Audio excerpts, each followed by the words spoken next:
Gather around the fire, folks. I got a chilling tale that'll make you think twice about your next doctor's visit. Picture this. It's the late 90s in a quiet little English town called Hyde. Seems normal enough, right? But beneath the surface, something sinister was brewing.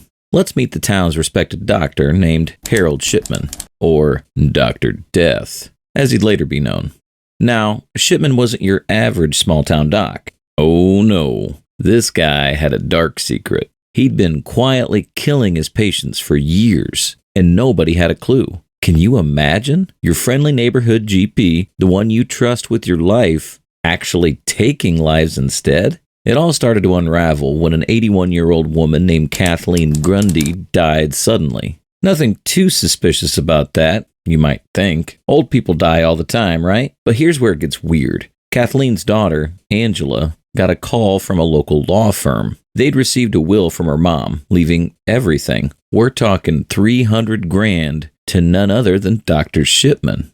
Kathleen's daughter Angela knew something was fishy. Her mom already had a will, and there was no way she'd leave everything to her doctor. So she did what any good daughter would do.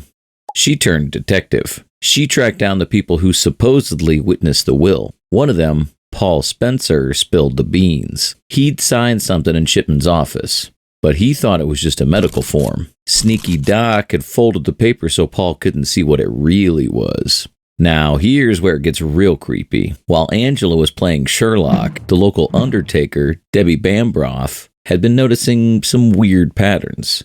Too many deaths from Shipman's surgery, mostly old ladies who weren't even sick. But our story's just getting started, folks. Debbie got in touch with the police, and when they got involved, boy, did they uncover a hornet's nest. They exhumed Kathleen Grundy's body, and what do you think they found? Well, that'd be a massive dose of morphine in her system. When he was questioned, Shipman tried to play it cool. He even had the nerve to claim that sweet old Kathleen was a heroin addict at 81. But the cops weren't buying it. They started digging deeper. They checked Shipman's computer records and found something shocking. This guy was so cocky, he'd sometimes record his patients' deaths before he even killed them. Talk about premeditation. But here's the kicker. Shipman wasn't just killing one or two people. Oh no, we're talking about potentially hundreds of victims over decades. The cops found that in just 1 year, he'd signed 36 death certificates. That's 2.5 times more than the average doc. Now, you might be wondering, how does this guy get away with it for so long? Well, that's where our story takes an even darker turn. See, Shipman wasn't just any doctor. He was charming, respected, even loved by many of his patients. People trusted him completely. Take Bianca Pomfret, for example. She was Shipman's youngest victim at 49. This poor woman was so devoted to Shipman that she almost left him her entire estate in her will. Can you imagine trusting your doctor so much that you'd leave them everything? Remember how I said Shipman's past held dark secrets? Well, let's rewind the clock a bit. Picture a young Harold Shipman growing up in Nottingham in the 1950s. Seems normal enough, right? But here's where it gets interesting. When he was just 17, his mom, Vera, died of cancer. Now, losing a parent is tough for anyone. But here's the kicker. Vera had been on daily morphine injections to manage her pain.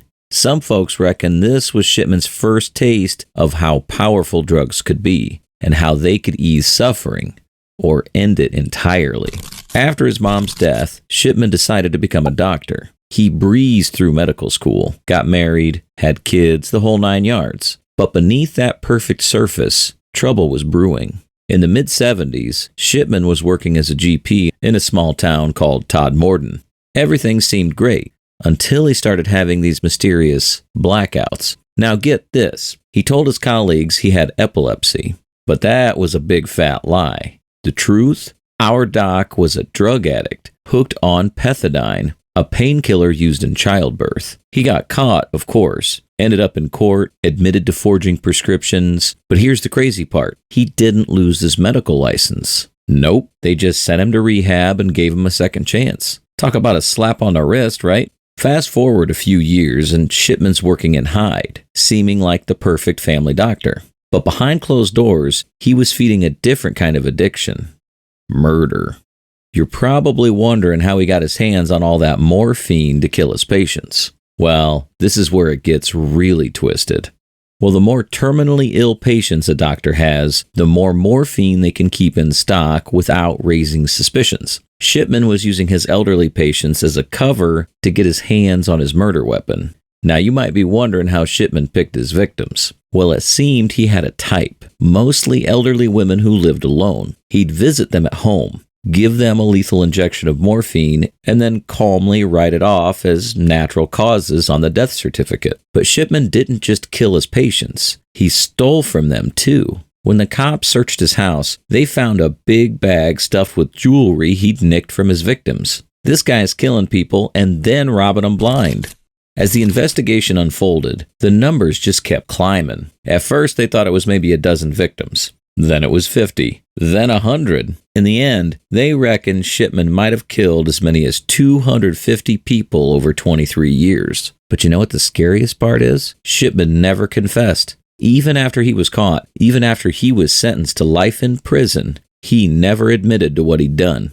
He took his secrets to the grave when he hanged himself in a cell in 2004.